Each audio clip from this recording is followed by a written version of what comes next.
ಈ ಆಸ್ಪತ್ರೆಯಿಂದ ಬಹುದಿನಗಳಿಂದ ಅತ್ಯಂತ ಬಡವರಿಗೆ ಅನುಕೂಲ ಆಗುವಂಥ ನಿಟ್ಟಿನಲ್ಲಿ ನಮ್ಮ ಸರ್ಕಾರ ಹಿಂದೆಯೇ ಅದಕ್ಕೆ ಒಂದು ಯೋಜನೆ ರೂಪಿಸಿ ಇಂಥ ಒಂದು ಆಸ್ಪತ್ರೆ ಬೆಳಗಾವಿಯಲ್ಲಿ ಆಗಬೇಕು, ಈ ಜಿಲ್ಲೆ ಎಲ್ಲ ಬಡವರಿಗೆ ಈ ಒಂದು ಈ ಥರ ಸೌಲಭ್ಯಗಳು ಸಿಗಬೇಕನ್ನೋ ಕಾರಣಕ್ಕಾಗಿ ನಮ್ಮ ಸರ್ಕಾರ ಇದನ್ನು ಜಾರಿ ಮಾಡುವಂಥ ಪ್ರಯತ್ನ ಮಾಡಿತು.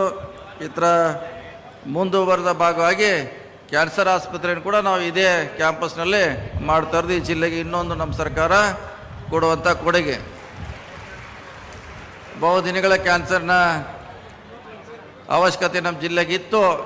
ಅದನ್ನು ಇದೇ ಕ್ಯಾಂಪಸ್ನಲ್ಲಿ ಸನ್ಮಾನ್ಯ ಶರಣಪ್ರಕಾಶ್ ಪಾಟೀಲ್ ಅವರ ಮುತುವರ್ಜಿ ವಹಿಸಿ ಅದನ್ನು ಕೂಡ ಬೇಗ ಉದ್ಘಾಟನೆ ಅಥವಾ ಭೂಮಿ ಪೂಜೆ ಮಾಡುವಂಥ ಕಾರ್ಯಕ್ರಮ ಮಾಡುವಂಥ ಪ್ರಯತ್ನ ಮಾಡ್ತಾಯಿದ್ದೀವಿ.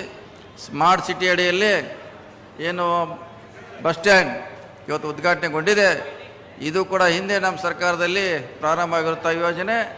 ಇದು 50 ಅಡಿಯಲ್ಲಿ 500 ಕೋಟಿ ಕೇಂದ್ರ ಸರ್ಕಾರ, 500 ಕೋಟಿ ರಾಜ್ಯ ಸರ್ಕಾರದ ಅನುದಾನದಲ್ಲಿ ಇವತ್ತು ಒಳ್ಳೆಯ ಒಂದು ಬಸ್ ಸ್ಟ್ಯಾಂಡ್ ಕೂಡ ಮಾದರಿಯಲ್ಲಿ ನಿರ್ಮಿಸು ನಮ್ಮ ಜಿಲ್ಲೆಗೆ ಹೆಮ್ಮೆ ಎತ್ತು ಕೂಡ ಇವತ್ತು ಹೇಳಬೇಕಾಗಿದೆ. ಜೊತೆಗೆ ರಾಣಿ ಚೆನ್ನಮ್ಮ ವಿಶ್ವವಿದ್ಯಾಲಯದಲ್ಲಿ ಹೊಸ ಕಟ್ಟಡ ಜೊತೆಗೆ ನಮ್ಮ ಇಲಾಖೆಯಿಂದ 10 ಕೋಟಿ ರೂಪಾಯಿಯಲ್ಲಿ ರಸ್ತೆ ಕೂಡ ಇವತ್ತು ಭೂಮಿ ಪೂಜೆಯನ್ನು ನಾವು ಮಾಡ್ತಾಯಿದ್ದೀವಿ.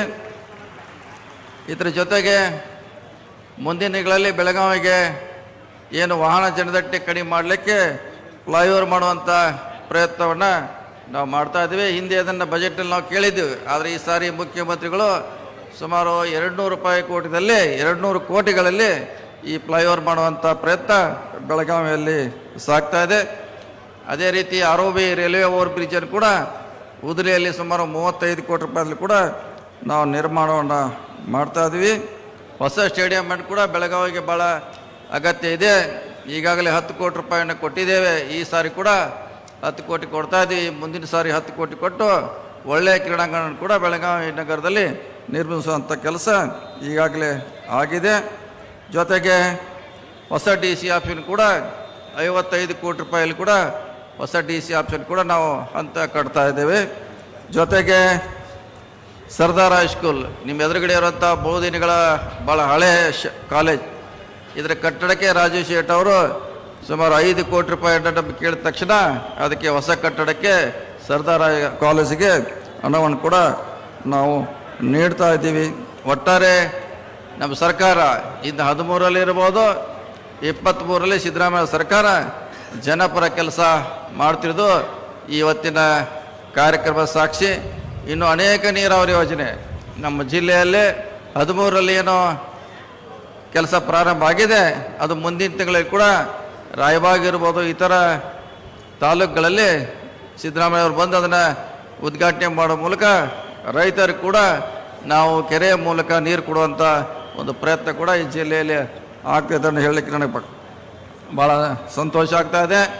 ಈ ಆಸ್ಪತ್ರೆ ಬಡವರಿಗೆ ಸೇವೆ ಅವ್ರ ಕೈಗೆ ನಿಲುಕಲಿ, ಭಾಳ ಕಡಿಮೆ ಖರ್ಚಿನಲ್ಲಿ ಅವರ ಒಳ್ಳೆಯ ಗುಣಮಟ್ಟಕ್ಕಾಗಲಿ ಅಂತ ನಮ್ಮ ಸರ್ಕಾರದ ಕನಸಾಗಿದೆ.